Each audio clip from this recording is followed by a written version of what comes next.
I told you you'd split that. And Kevlar. And finally, the carbon nanotube. Alright, now let's see the damage. So the nylon split very easily. The stainless steel didn't survive either. Neither did the Kevlar. Let's see how the CNT looks. Still largely intact.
And COVID is critical because this is what convinces people to accept, to legitimize total biometric surveillance.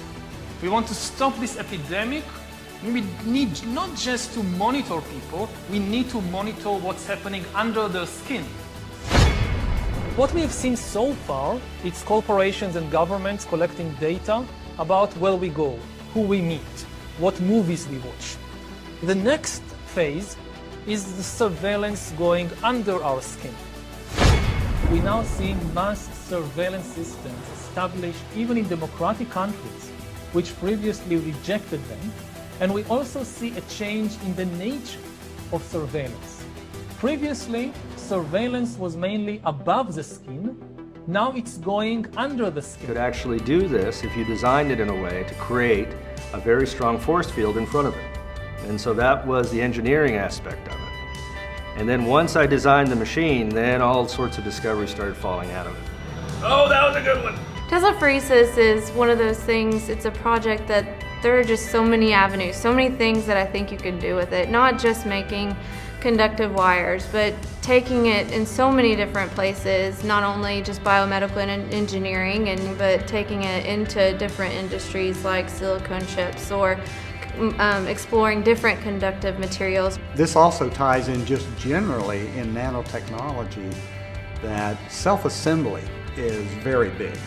That is, if you can get things to build themselves, just as in biology, we build ourselves. When my son saw it, he called them webs. You know, he thought it was like Spider-Man shooting webs out. He is able. Some ideas include a tiny device that gets injected into the body as a sensor or a medical delivery device. This all sounds positive, but there's a downside too. Is it secure?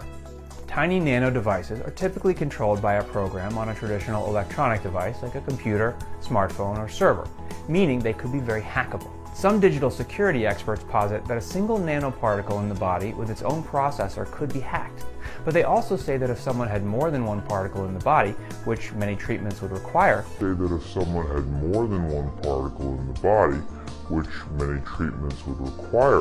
a hacker could theoretically turn them into a network in the body, using the body's own systems to communicate and do their bidding. One of the most obvious and dangerous applications for biomedical hacking is ransomware. If a hacker took over your inner nanotechnology devices, they could demand a ransom with fatal consequences. If you're unable or unwilling to pay, they could easily turn your body against you, and at the very least make you suffer or get sick, if not kill you. If you're unable or unwilling to pay, they could easily turn your body against you, and at the very least make you suffer or get sick, if not kill you. Bro, what the fuck what did you just say? It may also be possible for unsavory characters to use nanotechnology itself against their enemies, not only in hacking attacks such as inhalable particulate powders to treat lungs. Some worry this technology could be an easily weaponized delivery method for bioterrorism efforts beyond the hacking dangers. Getting infected with something could be as simple as breathing the air, taking a shower, or getting a regular vaccination from your doctor.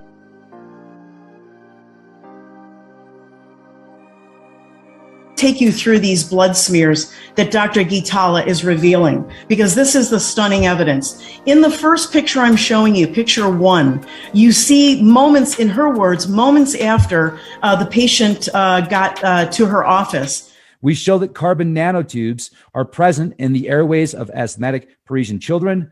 These nanostructures are similar to those present in dusts and vehicle exhausts collected in Paris, as well as to those previously observed in ambient air in the USA, in spider webs in India, and in ice cores.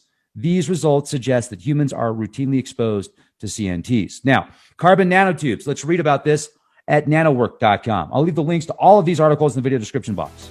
In some, did you hear that? Even within freely moving animals, it controls the activities of the individual neurons in living tissue. In some usages, optogenetics also refers to optical monitoring of neuronal activity. So are you telling me that they can wirelessly monitor? I mean, are you serious, as Paul Begley would say? Are you from serious? It is basically a biological chip that it is in the tablet. And once you take the tablet and dissolves into your stomach, sends a signal that you took the tablet. So imagine the applications of that, compliance. The insurance companies to know that the medicines that patients should take, they do take them. It is fascinating what happens in this field. COVID is critical because this is what convinces people to accept, to legitimize total biometric surveillance. If we want to stop this epidemic, we need not just to monitor people, we need to monitor what's happening under their skin. What we have seen so far, it's corporations and governments collecting data about where we go, who we meet, what movies we watch. The next phase is the surveillance going under our skin. We're now seeing mass surveillance systems established even in democratic countries, which previously rejected them. And we also see a change in the nature of surveillance.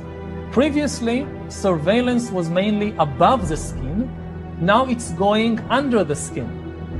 Governments want to know not just where we go or who we meet. Above all, they want to know what is happening under our skin.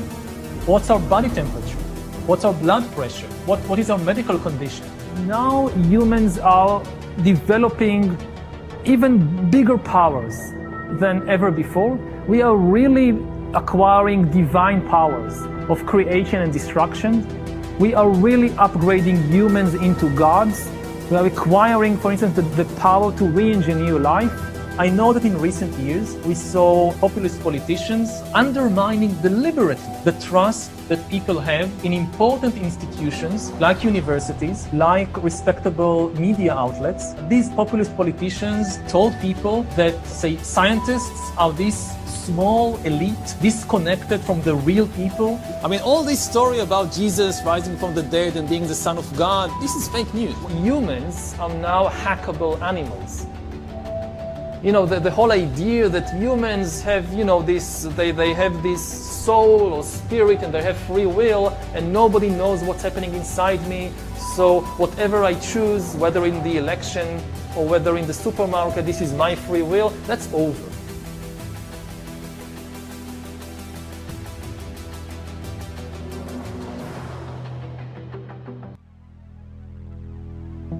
Thank you.